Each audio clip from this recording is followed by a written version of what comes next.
Et la remise, c'était pourquoi? Bon, la remise, c'est puisque nous avons voulu faire exprimer à la Cour que l'article 54 du Code de procédure pénale n'a pas été respecté. Ça veut dire quoi? Si une personne bénéficiant des immunités, ministre, député, sénateur, premier ministre, lorsque le parquet enquête, à la fin de ces enquêtes, à la fixation de ces dossiers devant la Cour, n'est-ce pas? La requête qui va saisir l'intéressé ou le prévenu à comparaître doit être l'œuvre du ministère public. Et c'est le ministère public qui fait cette requête. Mais dans ces dossiers, c'est le greffier qui a fait cette requête. Mais tout le monde a constaté qu'on a passé outre. Que voulez-vous? Peut-être que nous arrivons à ce procès après la messe. C'est ce que vous craignez? On ne craint pas, on constate.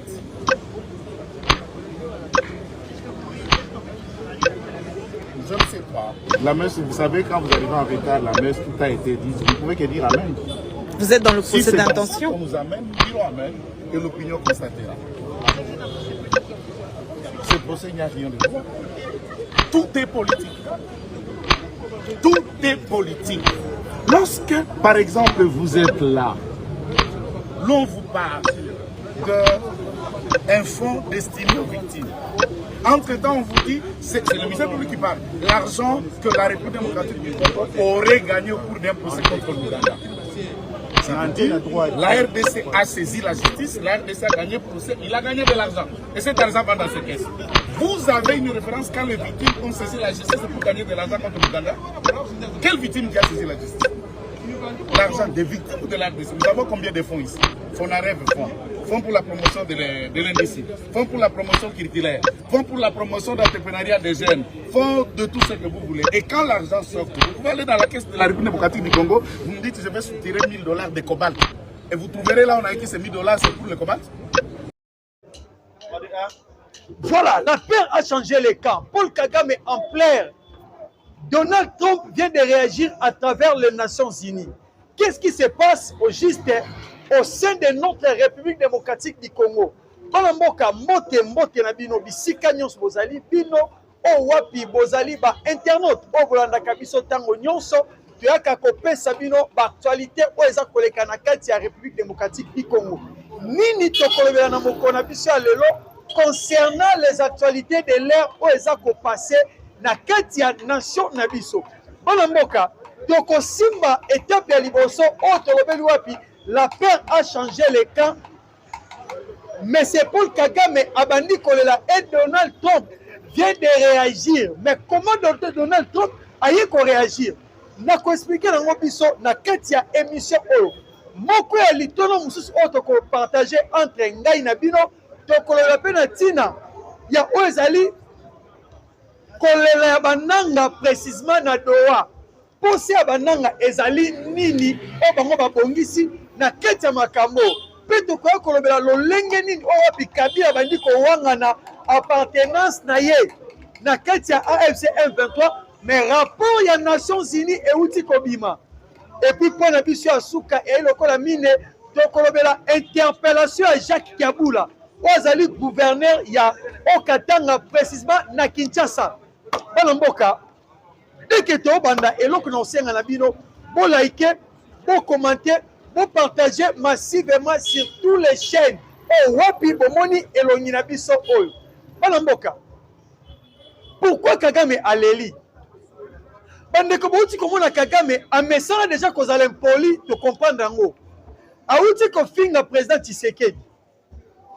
To kanisa ike peut-être le quoi yelinga fatite yango fingi. Mais to komona ngo Kagame iso ko finga Donald Trump. Parce que Trump peut lisusu. A commis Zoba, Trump a stupide, plus que stupide. Comment Trump a pu sanctionner Bango? Mboka. Dès que tu comprends qu'un politique s'y attatawana, et l'autre ligne tindi Kagame a finga. Choc au azui, à travers la diplomatie active, agissante, il y a la République démocratique du Congo, il y a un conseil à bon mona, Kagame en perte de vitesse, a comme un finga bateau. Au vu de tous et de tout le monde, on qui peut les sous-souter. On qui peut les sous-souter. Or, il y avait un rapport, il y a une nation signée Bimaki, n'a pas eu ce rapport Kagame, tu dois respecter la résolution 2773 pour cela qui votait à l'unanimité dans le Conseil de sécurité des Nations Unies. Nesika a respecté pour la résolution 2773, il a communiqué qu'on profanait par injure à travers le président Moussous. Peuple congolais, ni te comprendre dans Katsa Kagame, te comprendre que Kagame maintenant il est en perte de vitesse. Pourquoi? Parce que qu'on signe un accord de paix à travers leur ministre des Affaires étrangères Olivier Ndounière et ministre des réseaux sociaux. Yé qu'on comprendre na simake et ça qui erreur moko esengela qui te bango ba commettre. Et ça qui erreur moko esengela qui te bango ba signer signature wana o ya accord de paix. Ba Congolais mingi ba ko kenza que c'est nous les Congolais de perdre mais or Kagame tango ko réfléchir na sima na ko signer yango il y a eu des impositions graves. Ou koleli bango ya ko bana bango ke qu'il pleut qu'il neige, vous devez respecter cet engagement. Et Donald Trump, à travers les États-Unis d'Amérique, ensemble avec M. Marco Rubio et Massad Boulos, Baye Kolobana Kagame, Balobi Benabiso, on va respecter l'accord de paix OT, va sanctionner grave. Il y aura des sanctions. Kagame est qui menace les États-Unis. Les États-Unis a continué au four et au moulin. Na katia bakamboyo. Et comme ça, la Kagame abima apinga Donald Trump stupide. Et prévenez que dès que Kagame finit Donald Trump stupide, tu es comme on a directement sanctionné bimi contre Rwanda. Il y a kolobana que pays mon côté ko soutenir sous Rwanda na minduki et ko pesa bango équipement militaire. On a un rapport à l'Ibosso, mais déjà dans les Nations Unies, tant que Kagame a confiné Donald Trump. Donc, si je peux comprendre, Donald Trump s'est réagi à travers le Conseil de sécurité des Nations Unies. Autre comme Salabino, il faut voir Bango. Pour y a makasi aux États-Unis, dans le Conseil de sécurité des Nations Unies, à quoi qu'on peut sans sanctions à travers le Conseil de sécurité des Nations Unies. Mais en gros, Nesika États-Unis a réagi, mais le Conseil de sécurité des Nations Unies a réagi. Et Tiens Kagame contre Mir, effacé directement la scène politique. Raison pour laquelle même ce qui n'a bino, les hommes là qui comptent dans la carte ici comme une décision dans le monde. Nous avons un membre dans la carte du Conseil des droits de l'homme, il y a les Nations Unies. Est-ce que vous savez que les membres autoplacés qui dans le Conseil des Nations Unies ont pesé? Pourquoi nous avons pesé? Parce que il y a un accord par rapport à une enquête il y a Conseil des droits de l'homme des Nations Unies par rapport à bateau où soutien M23 précisément dans RDC. Batangi 3 personnes. On a maîtrisé Bakombo la Bango, Batangi Moïse Katumbi, Batangi Joseph Kabila, Batangi John Numbi. Balobini, na kata rapport on est bimi aux Nations Unies. Balobi Joseph Kabila a Sololaka, na ba M23 ou Takala. Ba confirmer que parmi les massacres où SLM fait ba AFC ba M23, Joseph Kabila est dedans. Azaye mon côté na Moïse Katumbi. A ceux qui ont été y compris na John Numbi. Baza parmi bateaux, donc bateaux intellectuels. Il y a des crimes aux Océans à Goma, aux Océans à Bukavu. Donc, selon ces pays, parce que ceux qui conseillent de sécurité, abîmer ces rapports, gendarmes ou Kolanda, Akangabatou, Bakobeta, crimes contre l'humanité, crimes de guerre, et ça va ces pays. Il y a un monde qui sont entretenir, qu'on s'en entretien, non, mais c'est Karim Kam, au hasard, procureur général, il y a ces pays. Le coup de rapport, on est bimi. Il y a comment on a Kabila na 4 M23. Il y a comment on a Moïse Katumbi na 4 M23. Il y a comment on a John Numbi na 4 M23. D'office, va qu'on lance le bango mandat international pour les arrêter tous. Raison pour laquelle Madame la ministre Thérèse Kekomba partenaire, avec un clair. Qui mieux qu'on en Congo, oui, mais avec la justice. Parce que, bateau nous va commettre un crime grave, il y a guerre, il n'y aura pas d'amnistie. Parce que quand on est en amnistie, et pas une aïe, n'a pas tout naïe. Pendant que on a bien basé déjà dans Doha. Et si quand on sur la Makambu à Congo, n'a pas M23. Mais États-Unis à l'Obini, alors vous êtes là pour respecter l'agenda de la République démocratique du Congo. Parce que vous êtes des marionnettes et des panthères. Pour qu'on respecte une nation légitime et colobanabino. Na même position là bon mona qui sorti médiatique on a tout comme ça ya Kagame et Salema Kofinga Tshisekedi Kofinga Donald Trump. Bato ba simakiye. Lelo Kagame balukeli bango. Moi n'impoli a oumela te na vie. Moi n'impoli a nyokwa maka. Bana moka. Ba sanction komi ko beta ye. Ne yango komi ko choquer. Ne sika biso to banga. Ba wandende lelo ba komi ko banga ba komi ko lela.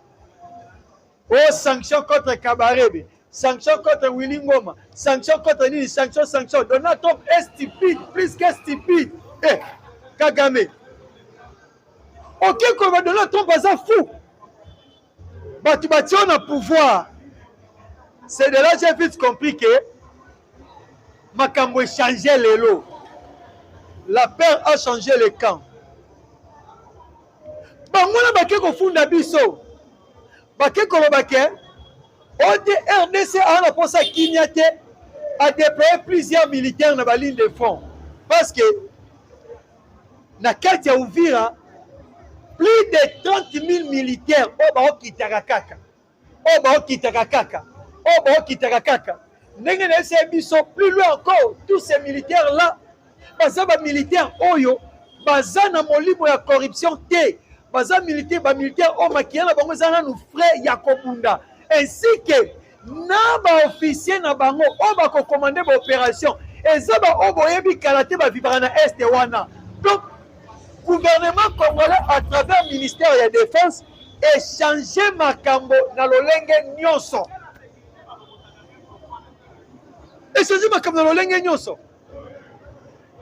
Yango moni na kana banguna milele koti. Kagame fait semblant ya rolobake. Ceux qui Congo respecté accord OT o amoni ozamuke o.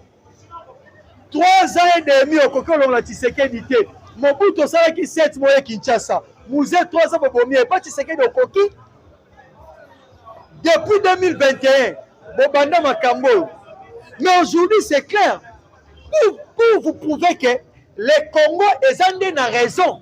Yango bomoni tous les rapports et ko exclure Rwanda. Ya kotalisa ke ba massacre nyonso leki na Congo c'est monsieur Polo. Si et là, au moment de commissaire, na perte de vitesse. Kagame moni arrestation na misu. Parce qu'il y a le bas déjà. Si la paix est au Congo, les Rwandais va causer un chômage. Parce que les Rwandais va bikaka na bité, on wapi va causer biso calamité de guerre.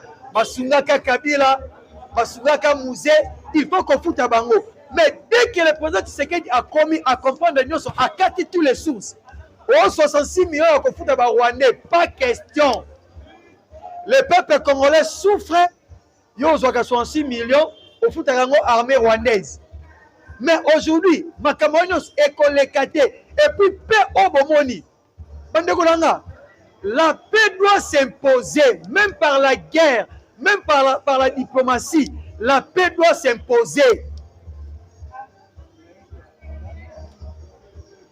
Même quand on va chaque chose a son temps. Si quoi comme il à Congo. Il y a un moment où il rapport moi le Kouta, Rwandais. Parce qu'il faut une famille à président.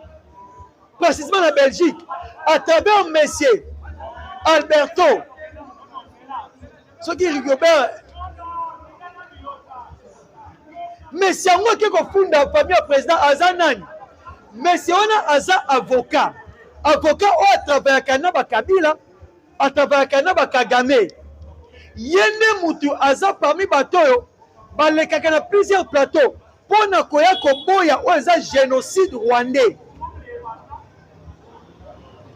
Yende atelemaka pona koya kokotela batutsi oyo bazalaka na Congo.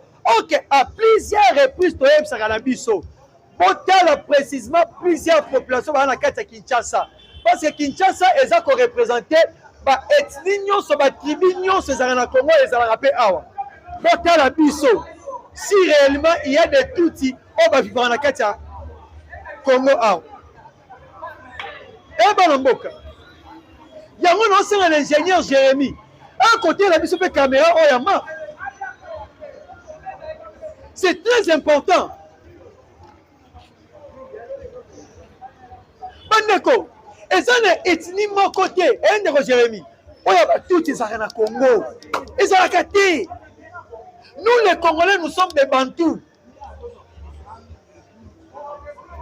Siko avocat wana nde atambolaka ne eloko wana. Yende siko ke kota ba rapport ya lokuta pona kofunda famille ya président na biti nini.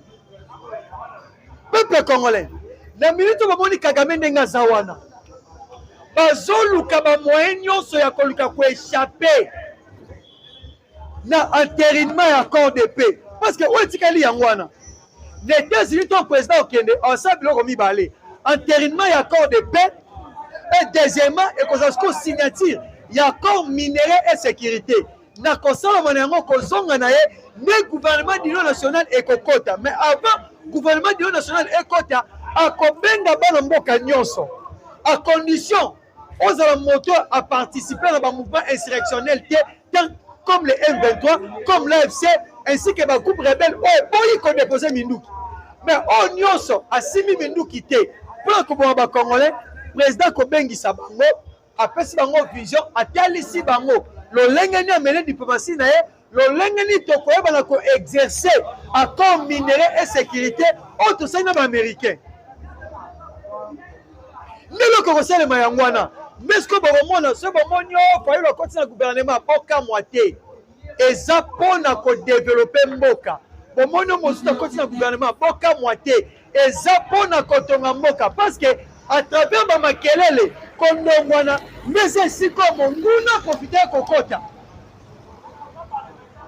Mais si comme monguna profiter kokota. Yangwana ce que bomoni Kagame a utilisé ba pion na ye, ba avocat na ye, ba funda famille Tshisekedi pour nous discréditer le pouvoir de Félix de façon que bango ba échapper si qu'on a encore. Yangwana bomoni Olivier Nungiere Abimi, le ministre des Affaires étrangères à Rwanda lobby, mais puis nos Américains comment tu es au Kanaki avant de retirer ba son mission il faut 3 mois. Déployer ma force mais tu comprendre que un mois que tu n'as ne quitter, on bandit déjà qu'on déployer. Oh, bah ça ma force de sécurité à Delta Force, il y a Eric Prince, ma Black Water. Parce que nous avons informé Nabino, ma Black Water, Misusu, ma Kitari on a comme ma inspecté et Sika. Parce que même si le président Félix Bouy, il faut aussi l'aéroport international Nakavumu. Na Sud Kivu. Aéroport à Kavumu, tandis que les aéroports comme M23. Mais meeting de aux États-Unis, et quoi? Nous sommes Kagama Tumboli Trump.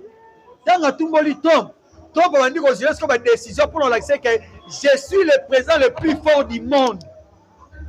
Babi le président Félix, il faut autant aéroport international, na Katsabukavu. Précisément à l'aéroport de Kavumu. En plus, Bouniapé, aéroport on a presque essayé déjà.